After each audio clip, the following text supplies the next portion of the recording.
A graça e a paz de Jesus, igreja. Convido você a abrir a palavra de Deus comigo em Atos dos Apóstolos, capítulo 28. Atos dos Apóstolos, capítulo 28.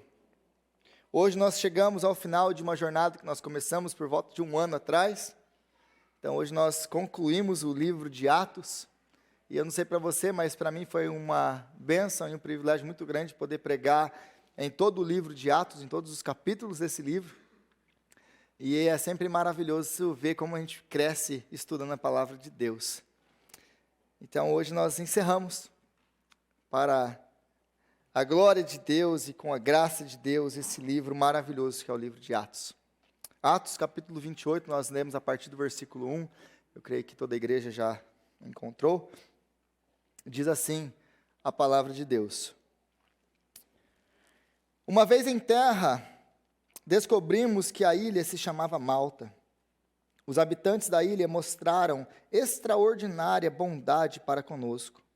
Fizeram uma fogueira e receberam bem a todos nós, pois estava chovendo e fazia frio. Paulo ajuntou um monte de gravetos. Quando os colocava no fogo, uma víbora, fugindo do calor, prendeu-se à sua mão. Quando os habitantes da ilha viram a cobra agarrada na mão de Paulo, disseram uns aos outros: certamente este homem é um assassino, pois tendo escapado do mar, a justiça não lhe permite viver. Mas Paulo, sacudindo a cobra no fogo, não sofreu mal nenhum. Eles, porém, esperavam que ele começasse a inchar, ou que caísse morto de repente.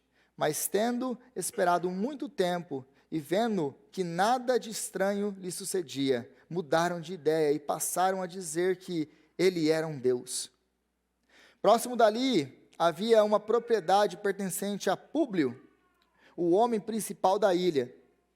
Ele nos convidou a ficar em sua casa, e por 3 dias bondosamente nos recebeu e nos hospedou. Seu pai estava doente, acamado, sofrendo de febre e disenteria. Paulo entrou para vê-lo e, depois de orar, impôs-lhes as mãos e o curou. Tendo acontecido isso, os outros doentes da ilha vieram e foram curados. Eles nos prestaram muitas honras e, quando estávamos para embarcar, forneceram-nos os suprimentos de que necessitávamos. Passados 3 meses, embarcamos num navio que tinha passado o inverno na ilha. Era um navio alexandrino, que tinha por emblema os deuses gêmeos Castor e Pólus. Aportando em Siracusa, ficamos ali 3 dias. Dali partimos e chegamos a Régio. No dia seguinte, soprando o vento sul, prosseguimos, chegando a Puteoli, no segundo dia. Ali encontramos alguns irmãos que nos convidaram a passar uma semana com eles. E depois fomos para Roma. Os irmãos dali tinham ouvido falar que estávamos chegando e vieram até a praça de Ápio e aí as 3 vendas para nos encontrar. Vendo-os, Paulo deu graças a Deus e sentiu-se encorajado. Quando chegamos a Roma, Paulo recebeu a permissão para morar por conta própria, sob a custódia de um soldado. 3 dias depois, ele convocou os líderes dos judeus. Quando estes se reuniram, Paulo lhes disse: meus irmãos, embora eu não tenha feito nada contra o nosso povo, nem contra os costumes dos nossos antepassados. Fui preso em Jerusalém e entregue aos romanos. Eles me interrogaram e queriam me soltar, porque eu não era culpado de crime algum que merecesse pena de morte. Todavia, tendo os judeus feito objeção, fui obrigado a apelar para César. Não porém por ter alguma acusação contra o meu próprio povo. Por esta razão, pedi para vê-los e conversar com vocês. Por causa da esperança de Israel, é que estou preso com estas algemas. Eles responderam: Não recebemos nenhuma carta da Judéia a seu respeito, e nenhum dos irmãos que vieram de lá relatou ou disse qualquer coisa de mal contra você. Todavia, queremos ouvir de sua parte o que você pensa, pois sabemos que por todo lugar há gente falando contra esta seita. Assim, combinaram encontrar-se com Paulo em dia determinado, indo em grupo ainda mais numeroso ao lugar onde ele estava. Desde a manhã até a tarde, ele lhes deu explicações e lhes testemunhou do reino de Deus, e procurando convencê-los a respeito de Jesus, com base na lei de Moisés e nos profetas. Alguns foram convencidos pelo que ele dizia, mas outros não creram. Discordaram entre si mesmos e começaram a ir embora, depois de Paulo ter feito esta declaração final: bem que o Espírito Santo falou aos seus antepassados por meio do profeta Isaías: vá a este povo e diga, ainda que estejam sempre ouvindo, vocês nunca entenderão, ainda que estejam sempre vendo, jamais perceberão. Pois o coração deste povo se tornou insensível, de má vontade, ouviram com os seus ouvidos e fecharam os seus olhos. Se assim não fosse, poderiam ver com os olhos, ouvir com os ouvidos e entender com o coração e se converter, e eu os curaria. Portanto, quero que saibam que esta salvação de Deus é enviada aos gentios, eles a ouvirão. Depois que ele disse isto, os judeus se retiraram, discutindo intensamente entre si. Por 2 anos inteiros, Paulo permaneceu na casa que havia alugado e recebia a todos os que iam vê-lo. Pregava o reino de Deus e ensinava a respeito do Senhor Jesus Cristo, abertamente e sem nenhum impedimento. Palavra de Deus. Então, chegamos hoje, nós na última semana vimos a tempestade que Paulo estava e o naufrágio que ele enfrenta, e agora ele chega numa ilha chamada Malta. Agora, depois do barco quebrado, apenas com a roupa do corpo e com a sua vida, ele chega em Malta. E a primeira coisa que nós vemos nesse texto aqui, é que o versículo 2 diz assim: os habitantes da ilha mostraram extraordinária bondade para conosco, fizeram uma fogueira e receberam bem a todos nós, pois estava chovendo e fazia frio. A primeira lição que nós podemos tirar desse texto aqui, é que nós não devemos nos enganar com as aparências.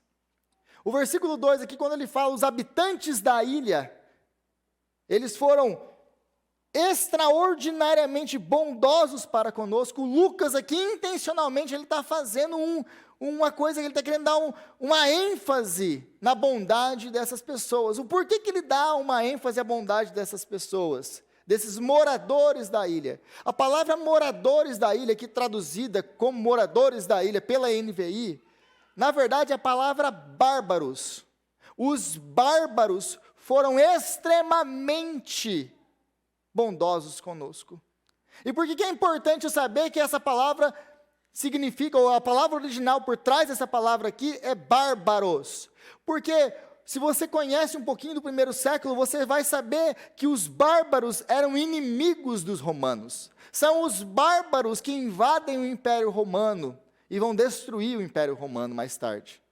Então os bárbaros eram todos aqueles que não falavam o grego, que não falavam o italiano, o latim ali, eles eram bárbaros. Todas aquelas pessoas que não aderiam à cultura romana eram bárbaros. Todos aqueles que não conheciam, que eram incultos, iletrados, pessoas que não se adequavam aos padrões romanos, eram chamados de bárbaros. Então, quando eles chegam na ilha e eles veem aquelas pessoas, eles, caímos na ilha dos bárbaros. O que será que vai acontecer com a gente? Então, a primeira coisa que eles pensam aqui é, então a gente está perdido. A gente está perdido. Mas então eles se surpreendem com a bondade destes homens. apesar de serem bárbaros, e eles já esperarem o pior, tudo que eles recebem dos bárbaros é completamente diferente daquilo que eles esperavam. Eles recebem uma bondade extraordinária, que provavelmente nem mesmo entre o seu próprio povo eles teriam recebido. Então a lição que nós tiramos para nós, né, na nossa vida, aplicando para a nossa vida, é que muitas vezes nós somos enganados pelo aquilo que nós pensamos e percebemos das pessoas. Nós taxamos as pessoas, nós nem conhecemos as pessoas e pensamos, não, essa pessoa, abre aspas, é um bárbaro. Mas nós julgamos antecipadamente. Mas quando nós nos encontramos com essas pessoas e nós recebemos essa bondade extraordinária, nós nos assustamos. Mas isso não aconteceria mais conosco se nós adotássemos um novo padrão para nós, de não julgar antecipadamente, de não pensar, nós temos um padrão na nossa cabeça, de falar, olha, essa pessoa aqui, ela se encaixa no meu padrão, essa pessoa aqui não se encaixa no meu padrão, e todo mundo que não se encaixa no meu padrão, eu não vou ter convivência, e nós vamos perdendo então, de experimentar a bondade de muitas pessoas que nos cercam, de poder experimentar grandes amizades que talvez você esteja perdendo por causa desse pré-julgamento que nós temos com as pessoas. Agora, a partir do versículo 3, depois que Paulo ali, é interessante isso aqui, que Paulo, depois de 14 dias, enfrentando a fúria do mar, depois de um naufrágio, depois de tudo que ele passa, enquanto está todo mundo ali sentado, ele talvez seja uma daquelas poucas pessoas que se levanta querendo fazer alguma coisa para trabalhar, para ajudar. Porque o Paulo é desse tipo de crente. É o crente que não pode ver gente parada, que não pode ver a situação ali, todo mundo confortável só assistindo. Ele precisa trabalhar. Seja pegando graveto, ele precisa trabalhar. Ele não consegue vir para a igreja e só ficar no banco sentado domingo após domingo. Ele precisa trabalhar. Mas aí ele decide então trabalhar, ele pega alguns gravetos, ele vai jogar aqueles gravetos no fogo, e de repente sai uma cobra e gruda na mão dele. E é uma serpente. Logo, existe então um julgamento por parte dos bárbaros, que criam num fatalismo. Se ele escapou do mar, e aconteceu isso com ele agora, é porque ele é um assassino. A justiça não o deixa viver. E para eles, no imaginário deles, a justiça era um deus, ou uma deusa, na verdade, que cumpria com a justiça na vida das pessoas. Então, se o apóstolo Paulo, ou se Paulo passou pelo mar, escapou da morte no mar, mas a justiça não deixa, a justiça tarda, mas não falha. Pegou ele. Então, nós vemos que no imaginário deles, na teologia deles, na cosmovisão deles, eles acreditavam no que muita gente acredita hoje. Se você está passando por uma dificuldade, se você está passando um problema, se você está passando por essa luta na sua vida, é porque tem pecado na sua vida. Essa é a mesma cosmovisão, visão de mundo, dos amigos de Jó. Ou inimigos de Jó, porque está mais para inimigo do que para amigo, né? Porque se você conhece o livro de Jó, você sabe que Jó está passando por todas aquelas coisas, ele perde todos os seus bens, ele perde todos os seus filhos, ele perde a sua própria saúde, e não entende o que está acontecendo, porque ele não fez nada. E vem então aqueles 3 inimigos para consolá-lo, e começam a falar, Jó, você tem pecado na sua vida, porque se você não tivesse pecado, isso aí não estaria acontecendo. Confessa o seu pecado, e Deus vai te curar. Mas aí Jó, mas eu não fiz nada. E muitas das vezes não são nem os nossos inimigos que fazem isso, inimigos amigos, que fazem isso conosco. Somos nós mesmos. Nós passamos por circunstâncias e adversidades e logo nós começamos a pensar assim, o que eu fiz de errado para merecer isso? Por que eu estou passando por isso? Eu estava obedecendo a Deus. Eu estava evangelizando, eu estava pregando o evangelho, eu estava plantando igreja. Por que isso está acontecendo comigo? Deus, aonde foi que eu errei? E aí a gente começa a olhar para as circunstâncias e pensar, não, isso aqui está acontecendo por causa de alguma coisa, e fica tentando achar alguma coisa na minha vida que eu fiz de errado. E eu não estou dizendo aqui que nós não sofremos por causa de decisões erradas que tomamos e de insistir no erro. Toda vez que nós fazemos as coisas, nós acabamos sofrendo. Estou falando aqui de situações em que, aparentemente, nós não fizemos nada e as coisas não andam, não prosperam, não vão. Parece que está tudo contra nós e parece que quando a coisa vai melhorar, desaba de novo. E aí a gente não entende o que está acontecendo. Então, automaticamente, na nossa cabeça, a gente começa a pensar, não, eu fiz alguma coisa. Mas esse é um pensamento pagão e não cristão. Esse é um pensamento bárbaro e não cristão. Essa é uma cosmovisão, uma visão de mundo que é contrária à palavra de Deus. O apóstolo Paulo ele não fica aqui procurando, nossa Senhor, o que eu fiz para passar por esse tempo no mar? O que eu fiz para estar preso? O que eu fiz para passar por naufrágio? Por que eu fiz para chegar nesse ponto que eu estou da minha vida? Ele não faz isso. Ele entende uma coisa, que todas as coisas vêm da mão do Senhor. Deus é soberano na minha história e nada acontece sem a boa mão do Senhor estar cuidando de tudo. Porque todas as coisas cooperam para o bem daqueles que amam a Deus. Essa é a teologia paulina. Essa é a teologia bíblica. Todas as coisas cooperam para o nosso bem. Seja naufrágio, seja enchente, seja morte, seja vida, seja lá o que for, tudo coopera para o bem daqueles que amam a Deus. Mesmo que para nós não sejam coisas que nós nos alegramos. Então, essa teologia de que tudo acontece, eu tenho que estar buscando aí o erro, é antibíblica. Ao contrário, o contrário disso também é verdade. Porque aí a cobra picou, foi embora e nada aconteceu com ele. E aí começam a chamar ele de Deus. Falam, não, esse cara é um Deus, ele não é um ser humano. E aí, se fosse conosco, para nós, a gente já começa a se achar. Já começa a se exaltar. Não, é verdade, você está vendo como eu sou bom?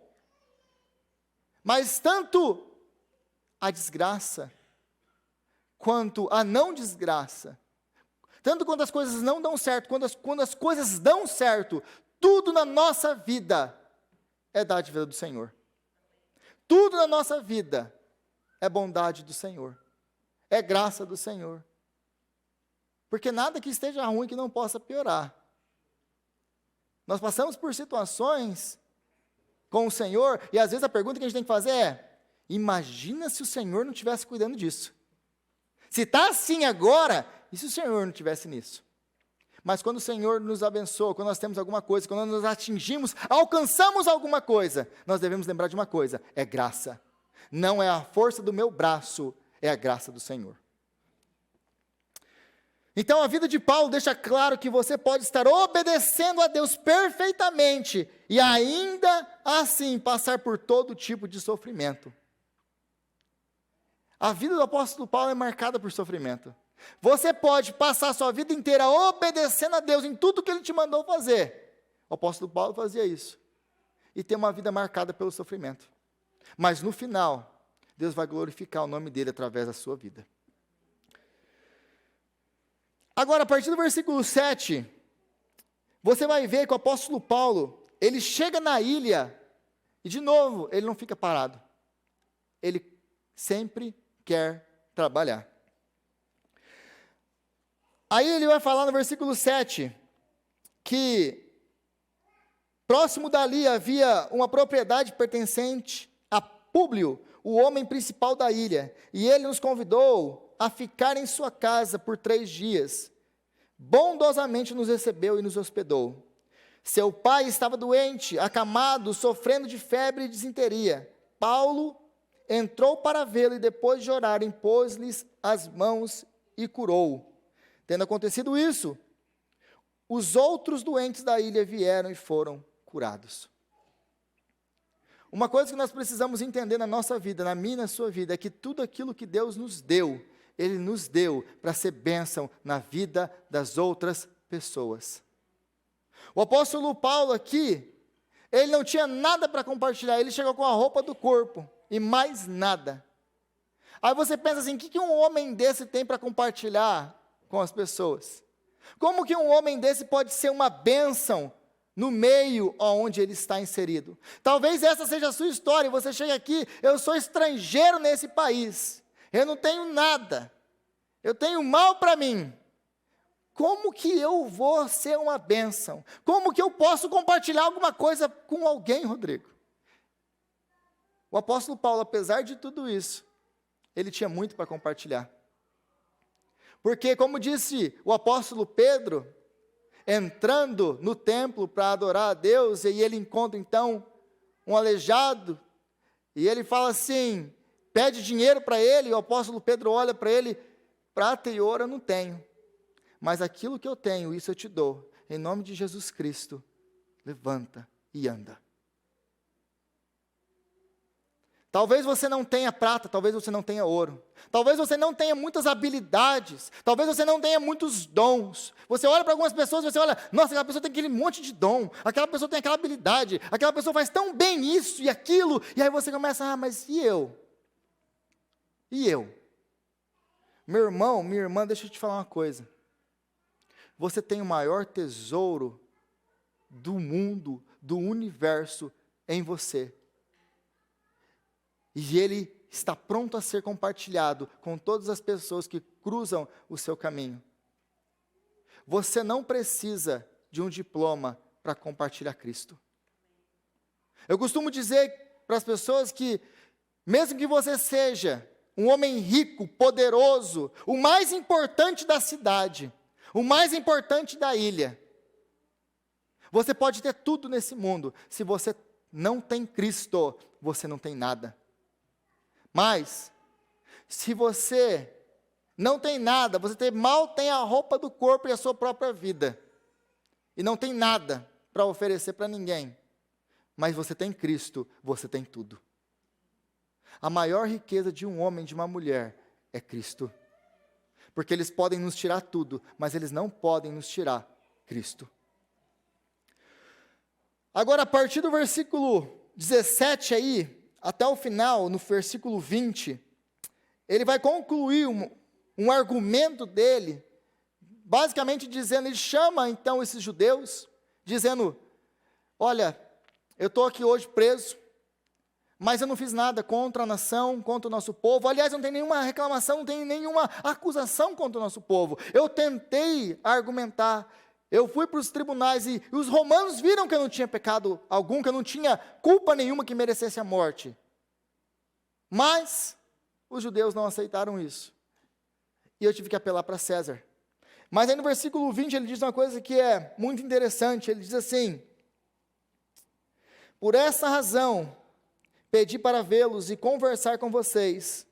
Por causa da esperança de Israel, é que estou preso com estas algemas. Paulo, ele olha para a sua história e ele sabe que ele foi fiel a Deus em tudo. Ele trabalhou muito para pregar o evangelho.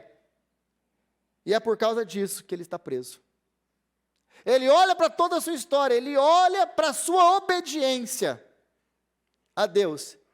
E ele entende uma coisa, é por ter sido fiel a Deus, é por ter obedecido o chamado de Deus, é por estar andando com o Senhor, que eu estou hoje com estas algemas. Então, nós precisamos cuidar com as motivações para servir a Deus. Por quê? Porque nós podemos acabar num lugar que nós não planejamos estar. E se a sua motivação para servir a Deus for qualquer outra que não Cristo, você vai se frustrar. Porque se o apóstolo Paulo estivesse esperando qualquer outra coisa de Deus para servi-lo com fidelidade, agora ele está preso. Talvez, por servir a Jesus e ser fiel a Jesus, você pode acabar em circunstâncias e situações muito difíceis, de sofrimento extremo e talvez até de algemas.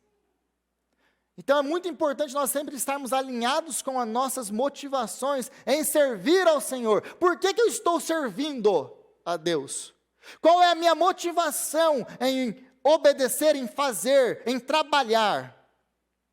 O que eu quero com isso? Qual é a motivação do meu coração? Porque se ela não estiver no lugar certo, a gente pode acabar num lugar de sofrimento. Então isso vai nos trazer muita frustração. Agora, a partir do versículo 23, o apóstolo Paulo, ou o texto vai nos relatar que o apóstolo Paulo, desde a manhã até a tarde, ele lhes deu explicações e lhes testemunhou do reino de Deus, procurando convencê-los a respeito de Jesus com base na lei de Moisés e nos profetas. Alguns foram convencidos pelo que ele dizia, mas outros não creram. Mas é interessante aqui que ele fala que ele testemunhou a respeito do reino de Deus e procurou convencê-los a respeito de Jesus, com base aonde? Na lei e nos profetas. Em outras palavras, ele usou o Antigo Testamento, a lei e os profetas, como base para demonstrar a vinda do reino de Deus e para demonstrar que Jesus Cristo é o Messias. O que tudo isso tem a ver conosco hoje? Todo o Antigo Testamento aponta para Cristo. Se nós não aprendemos a ler a palavra de Deus, o Antigo Testamento, com as lentes de Cristo, olhando e procurando Cristo, nós não estamos lendo o Antigo Testamento direito. Porque existe aí uma má teologia, que basicamente ele vai fragmentar a Bíblia. Vai dizer assim, Deus fez uma aliança com Adão, depois Deus vai fazer uma aliança com Noé, depois Deus vai fazer uma aliança com Abraão, Deus vai fazer uma aliança com Davi. Então Deus é um Deus de alianças. Contudo, Deus não é um Deus de alianças, Deus é o Deus de aliança. Porque todas essas alianças, elas de maneira progressiva e contínua, mostravam e apontavam para a realidade que se encontra em Cristo Jesus, o nosso Senhor. Todo o Antigo Testamento aponta para Ele.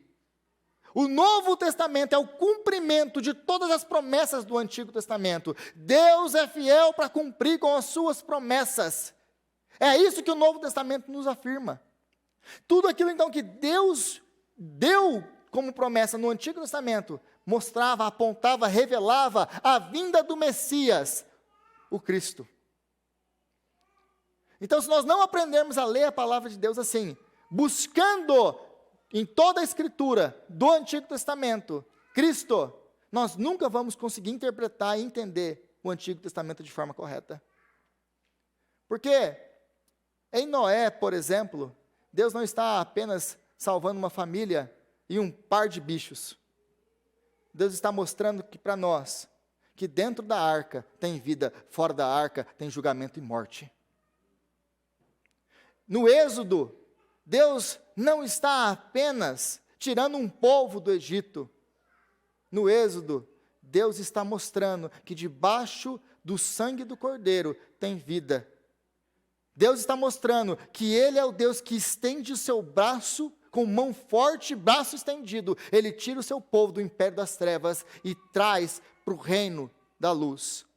Para a terra que mana leite e mel. E eu poderia passar aqui o dia mostrando as figuras de Cristo no Antigo Testamento. Nós precisamos olhar para a Bíblia sempre com os olhos e na ótica do Evangelho e de Cristo. Agora o versículo 24 é interessante que diz, alguns foram convencidos pelo que ele dizia, mas outros não creram.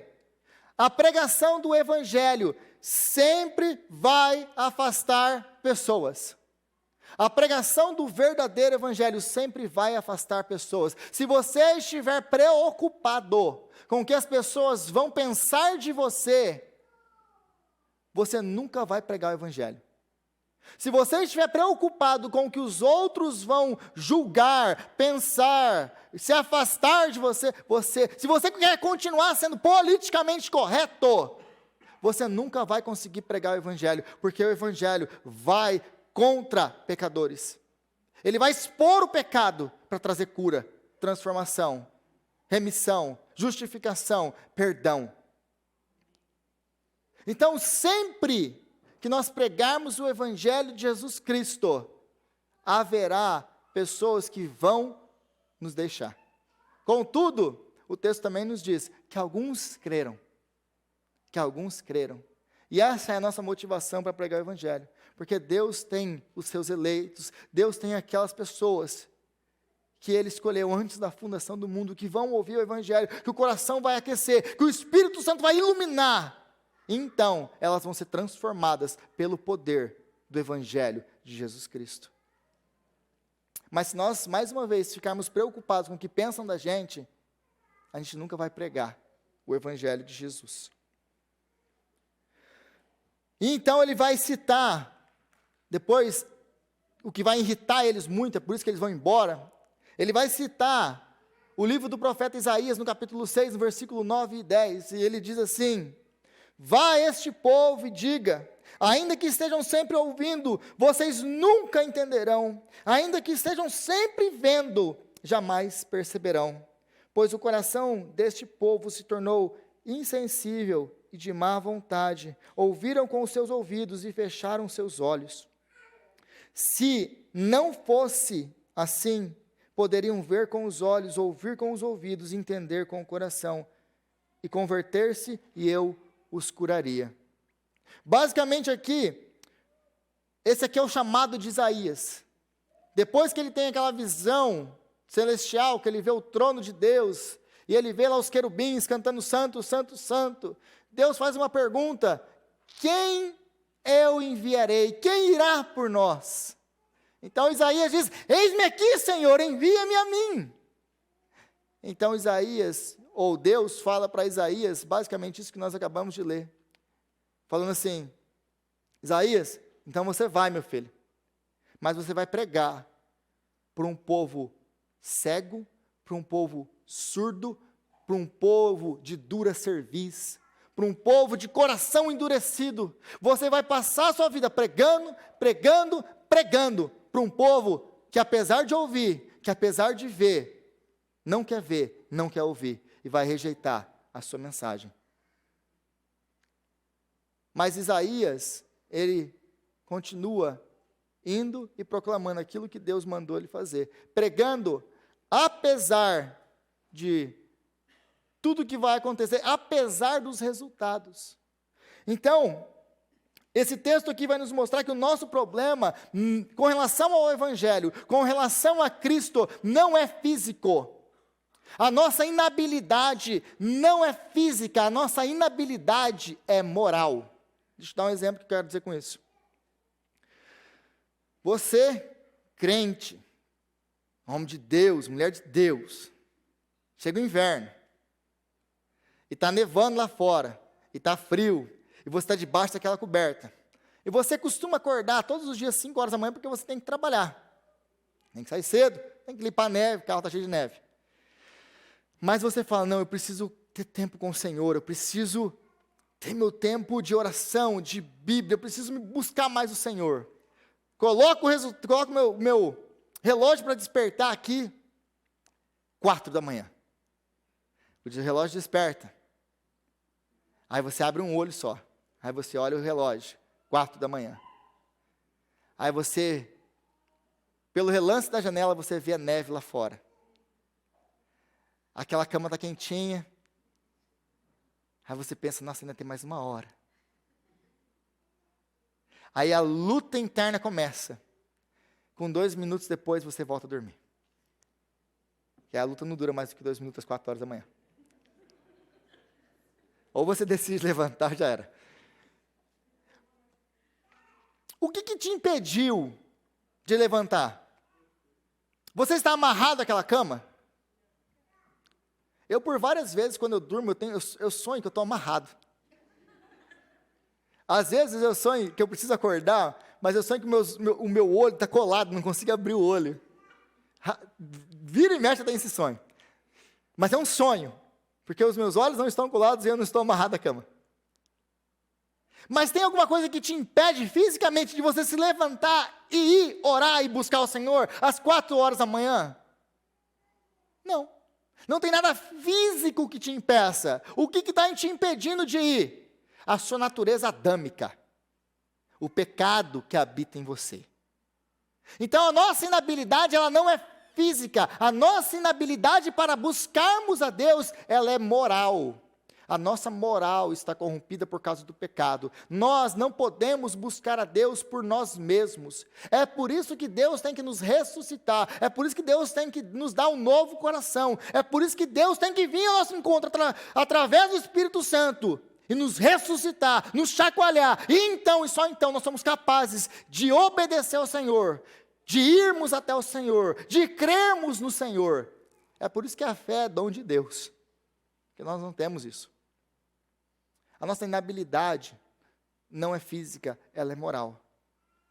Então, o texto aqui de Isaías, e aqui Lucas citando Isaías, vai deixar muito claro que o nosso problema é o nosso coração. E é interessante que o versículo 27 diz que o coração deste povo se tornou insensível, de má vontade ouviram com os seus ouvidos. E essa palavrinha aqui, insensível, o coração se tornou insensível, na verdade a palavra original aqui, ele está cheio, ele está impenetrável, ele tem uma camada que não pode ser penetrada por nada, e ele está tão cheio de coisas que nada mais cabe. O nosso problema com o Evangelho, o problema das pessoas com o Evangelho é esse: nós amamos tanto esse mundo, que nós rejeitamos a Deus. Nós amamos tanto as coisas desse mundo, que reluzem, mas não é ouro, que nós rejeitamos o verdadeiro ouro, que é o Evangelho. O nosso problema não é que nós não ouvimos, que nós não vemos, que nós não entendemos. O nosso problema é: nós não queremos Deus. Nós não queremos Deus. É isso que esse texto aqui, ele deixa muito claro para nós. Agora, perceba que o apóstolo Paulo, ele prega.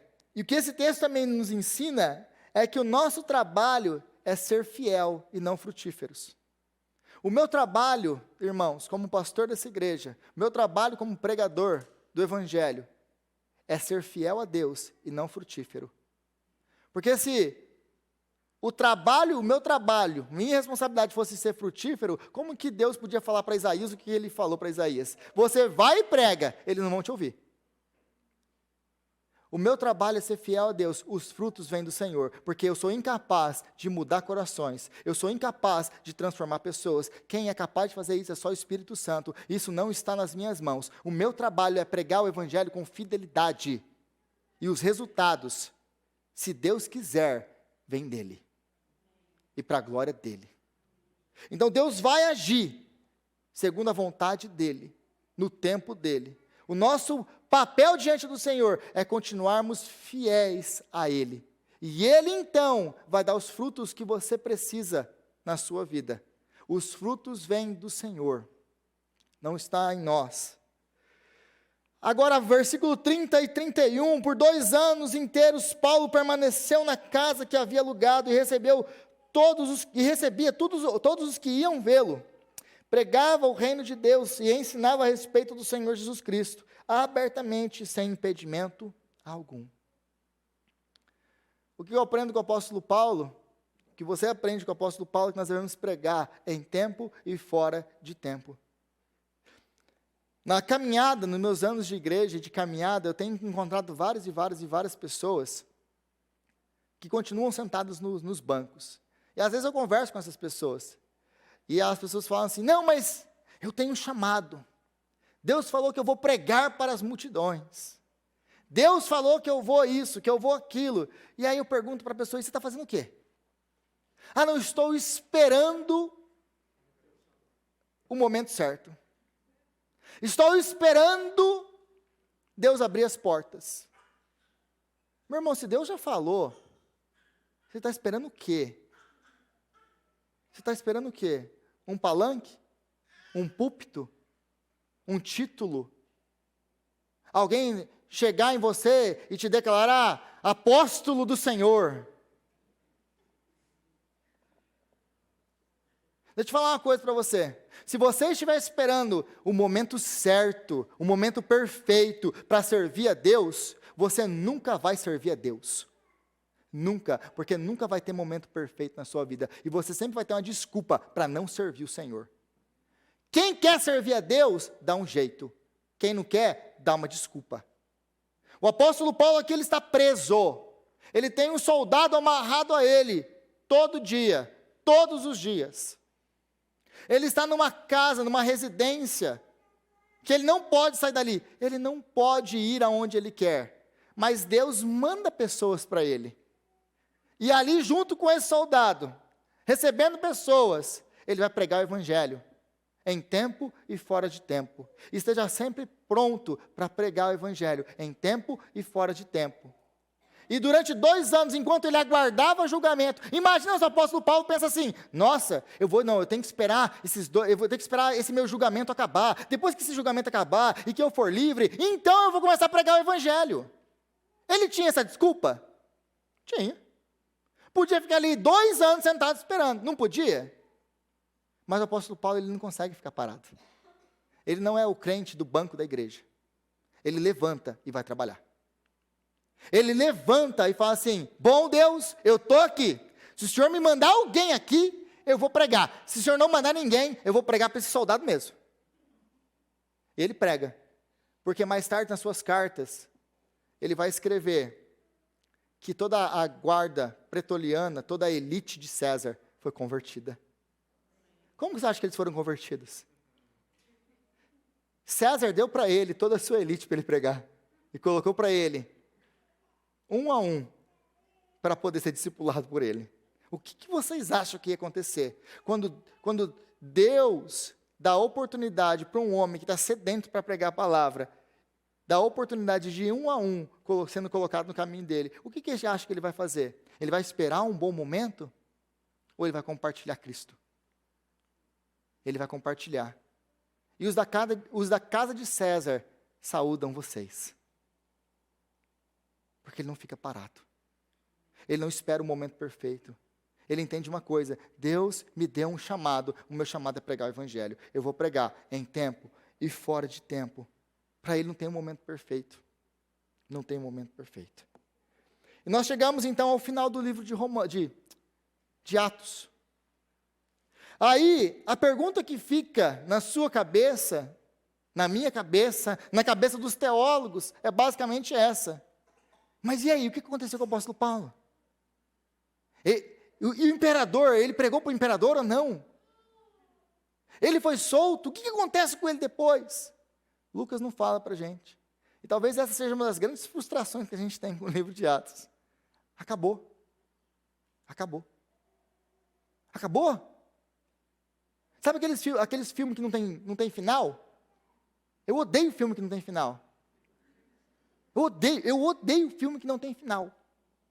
Você quer me deixar doido da vida, você me levar para assistir um filme que não tem final. Que o final é aberto, que você interpreta.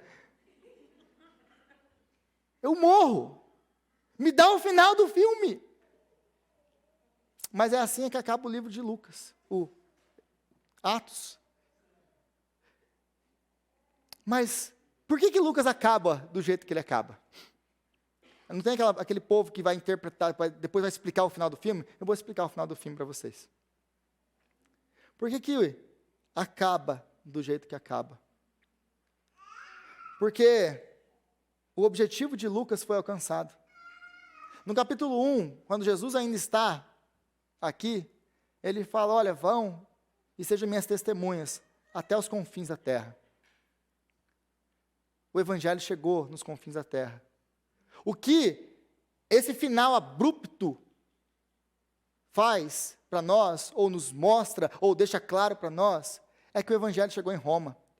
Agora, ninguém mais segura.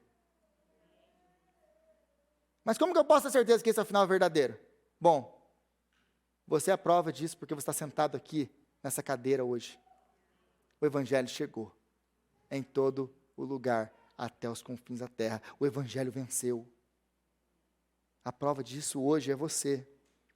Agora, então a mensagem do livro de Atos é: Deus é fiel e soberano para cumprir as suas promessas, mesmo contra todas as possibilidades, e mesmo que não seja como nós esperamos.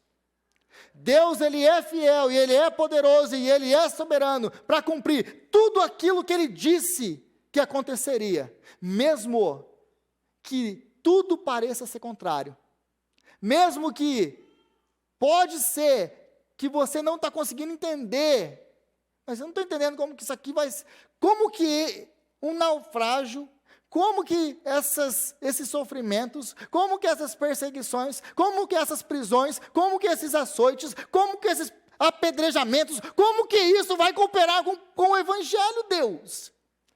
Você pode não entender, mas eu sei o que eu estou fazendo. Deus vai cumprir na sua vida e na minha vida tudo aquilo que Ele falou que Ele vai fazer. Porque Ele é poderoso para fazer infinitamente mais do que você possa imaginar. Mesmo que você não veja nada, mesmo que tudo pareça, aliás, contrário, mesmo que você esteja no meio de uma situação que fala, isso aqui é impossível, porque nada é impossível para Deus.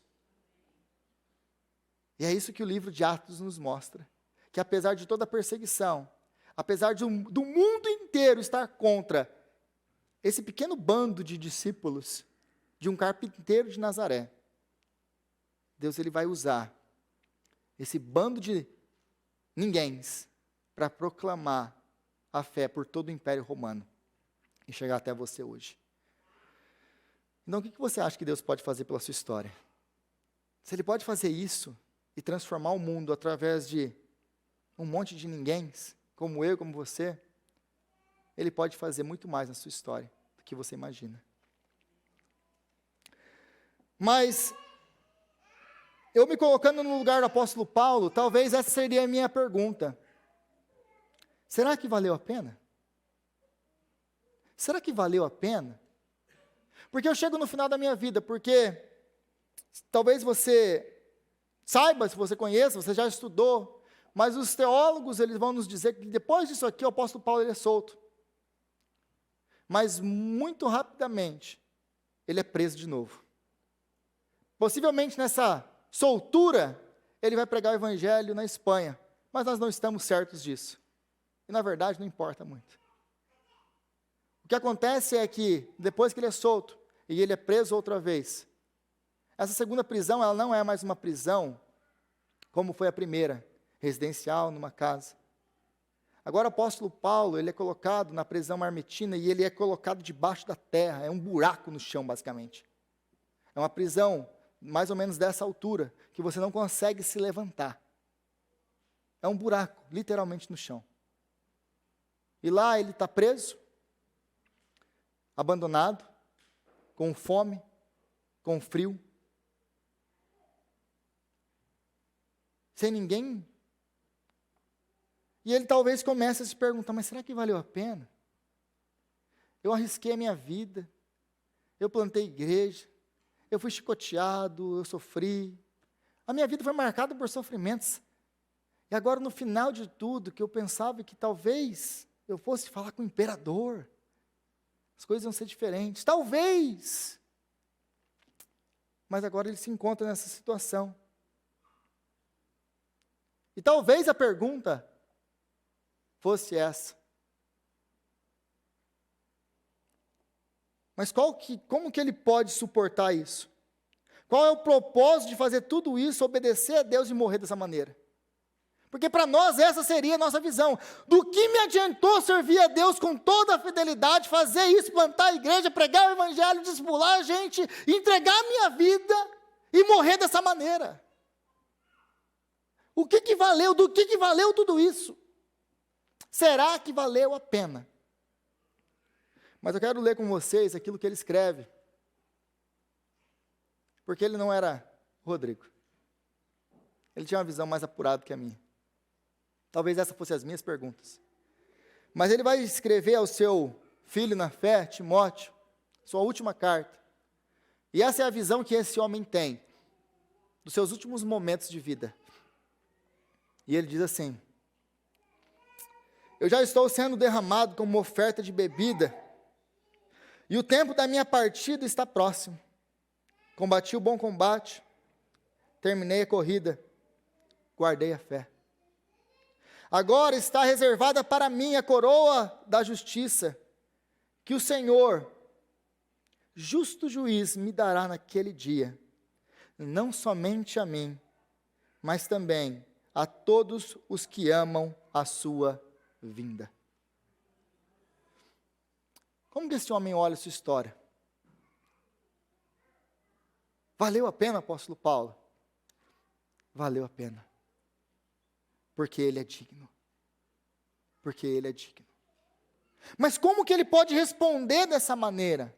Como que ele pode continuar crendo apesar das suas circunstâncias serem tão adversas? Porque ele entendia uma coisa. Ele olhava para um lugar. Ele olhava para a cruz. Porque o seu Senhor, Jesus, morreu como ele morreu. Ele morreu exatamente como ele morreu, abandonado, humilhado, açoitado, sofrendo, exatamente como ele morreu. Contudo,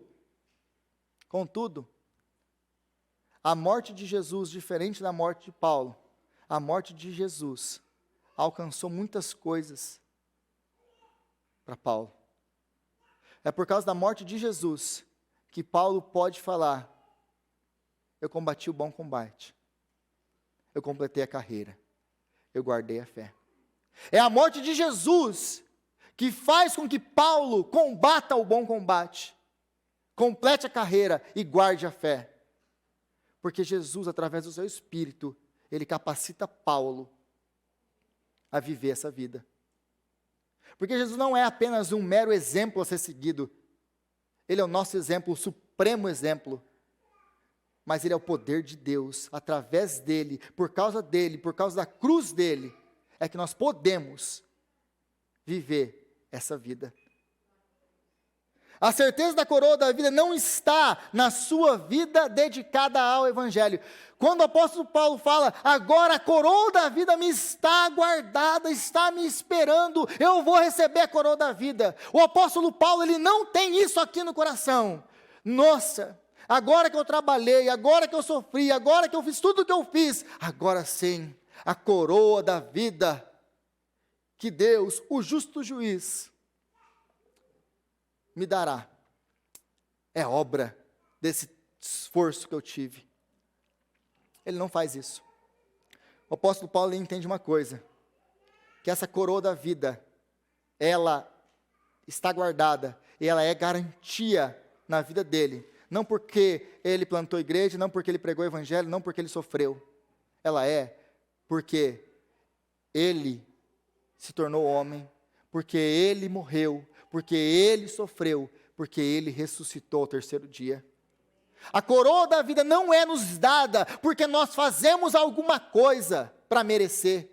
A coroa da vida é nos dada por causa dos méritos de Jesus. Não tem nada que você faça, não tem nada que eu faça, não é mérito, é graça. Mas uma vez que essa graça me alcançou, uma vez que eu entendo esse sacrifício grandioso do meu Senhor, eu quero seguir os passos dele.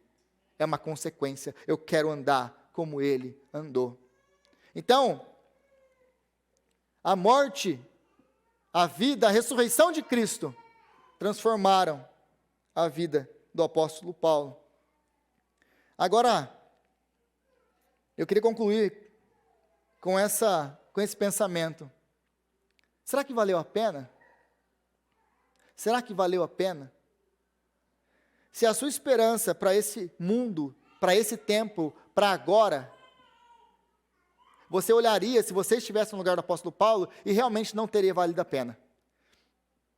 Se a sua esperança é para as coisas desse mundo, você olha para a vida do apóstolo Paulo e fala, não valeu a pena.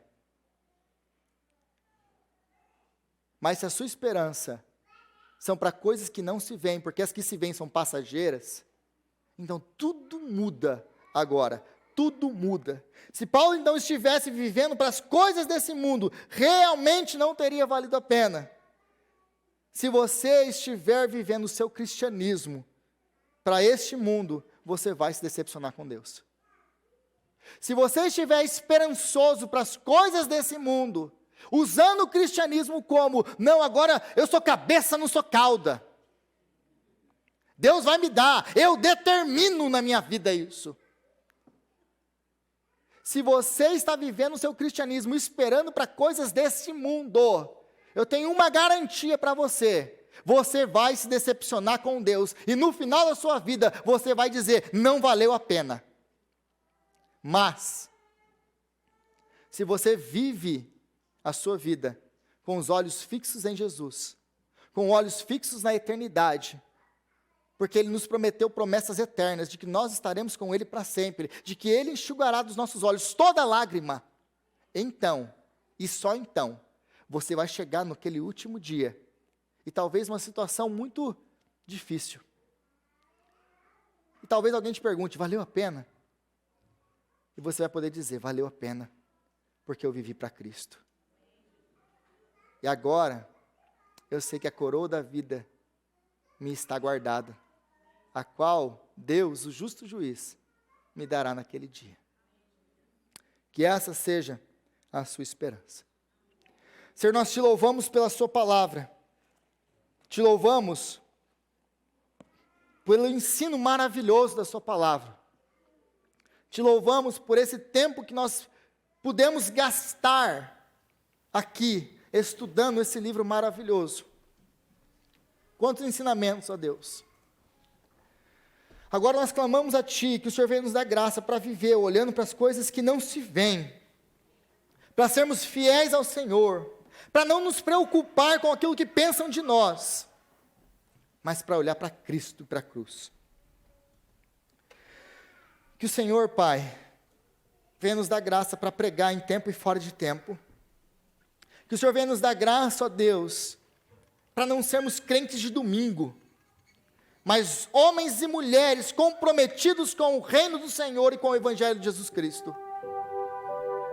E que o Senhor venha nos levar a uma vida que vai exaltar o Teu nome, que vai glorificar Cristo e que vai abençoar pessoas. Dá-nos graça para viver assim. É o que nós te pedimos, ó Pai, em nome de Jesus, o nosso Senhor. Amém.